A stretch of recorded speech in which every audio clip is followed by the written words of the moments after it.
Hindsight is 2020 has been said by many who happily closed the door on a tumultuous year, listing pandemic memories as best forgotten. For the Texas Restaurant Association, however, 2020 could be more accurately described with the line, "It was the best of times, it was the worst of times." Coming off a record sales and growth year for our industry, especially in Texas, the TRA launched into 2020. We were full of excitement, hope, and optimism to achieve an ambitious agenda with our new president and CEO and a transformative one-year strategic plan. Q1 2020 was busy and productive. Events occurred across the state. The annual Golden Fork Awards Gala in Houston, Dallas's eye-popping food and fashion fundraiser, and our regional Pro Start Invitationals in Austin and Dallas. We established the Texas Restaurant Association Law Center, bringing on partners Monty and Ramirez and Jackson Lewis to provide legal advice to our members that would become vital in the coming months. The idea of COVID-19 was just that, something happening across the ocean that no one could have predicted would change the course of our year so dramatically, nor impact an industry so severely. We held our spring board meeting at the Lakeview Resort north of Austin. A gathering of our leadership that, though only 1 year ago, seems like a lifetime has passed. Many speculated about the true impact of the pandemic at that board meeting, especially after Austin canceled South by Southwest, the area's largest conference and massive revenue generator for hotels, retailers, and of course, restaurants. Then on March 19th, Governor Abbott announced the closure of all in-person and outdoor dining, putting the state in lockdown. They say that it is in a crisis that you truly recognize the value in something. As confusion and rumors swirled, the TRA stepped up and immediately began to collaborate with the governor's office, providing up-to-the-minute information for all Texas's restaurants. Facilitating communication between our legislators and restaurants, the TRA introduced a daily update newsletter. Virtually overnight, our readership multiplied from 5,000 to more than 27,000 users. We put forward new tools to provide support and guidance to our grassroots audience, even accidentally shutting down the state's email server. One thing is certain, the TRA was noticed, heard, and support for our industry came from the governor's office and other administrative organizations in many forms. We brought your voice to a loud, thunderous roar and made sure both our legislators and the public understood the challenges the pandemic brought to all restaurants. The staff spent days and nights working to secure whatever relief possible and chart a path to reopening restaurants quickly and safely. Efforts that included key waivers, like the grocery waiver, retail waiver, and of course, alcohol to go, twice. Texas Restaurant Promise guidelines that worked in collaboration with the governor on how restaurants would be open.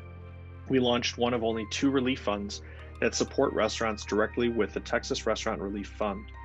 Corporations, individuals, and your fellow restaurateurs came together to support raising more than $3 million and enabling more than 600 grants to be given to independently owned restaurants across the state of Texas.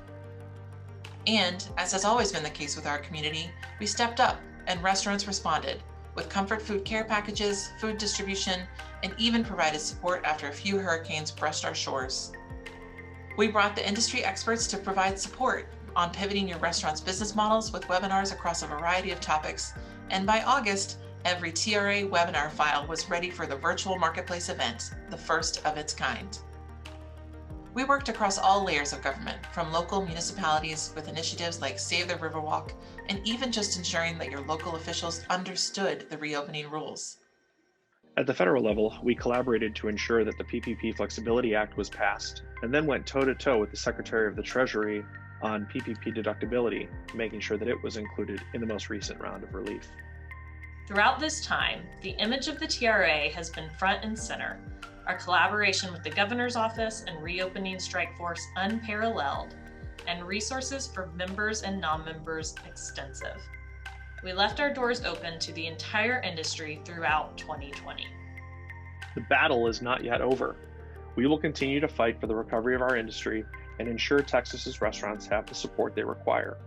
Our legislative agenda reflects this, as do the hearts of every staff member and board member across the 23 chapters that make up the Texas Restaurant Association and our Education Foundation. We will not rest until we are back to where we should be. That is the value of membership, the value of being part of this community. We are there for you and fight for each restaurant, big or small. In a year when most nonprofits dramatically downsized or faced the threat of extinction, the TRA thrived. We demonstrated our value to Texas restaurants, and in turn, they added their voice to ours. We retained 90% of current members and added more than 350 new members. We ended 2020 achieving financial stability for both the association and foundation, accomplishing more than 85% of our strategic goals while managing and guiding the industry through the COVID-19 pandemic. Looking back over an unprecedented year, we experienced some outstanding highs and some heartbreaking lows. We carried our members with us each day, and it was their pain and hope that was the fuel we needed to be an unrelenting force with our state and federal leaders. With the onset of 2021, we've transitioned from recovery to revival. Our sights set firmly on rebuilding the Texas restaurant industry and achieving the goals that we've set for ourselves and those we serve. The good news, we are already seeing this reality take shape. We've kicked off the 87th legislative session with an aggressive agenda. We've launched a new one-year strategic plan to navigate the association through the remainder of the pandemic. We've increased member engagement and the number of ways we can support our members' recovery, and we've dug in to ensure any harmful bills in Congress do not see the light of day. Our team is committed to working together every day for you. Our members are what matters, and their success is our success. Morale is high, and the mission has never been clearer.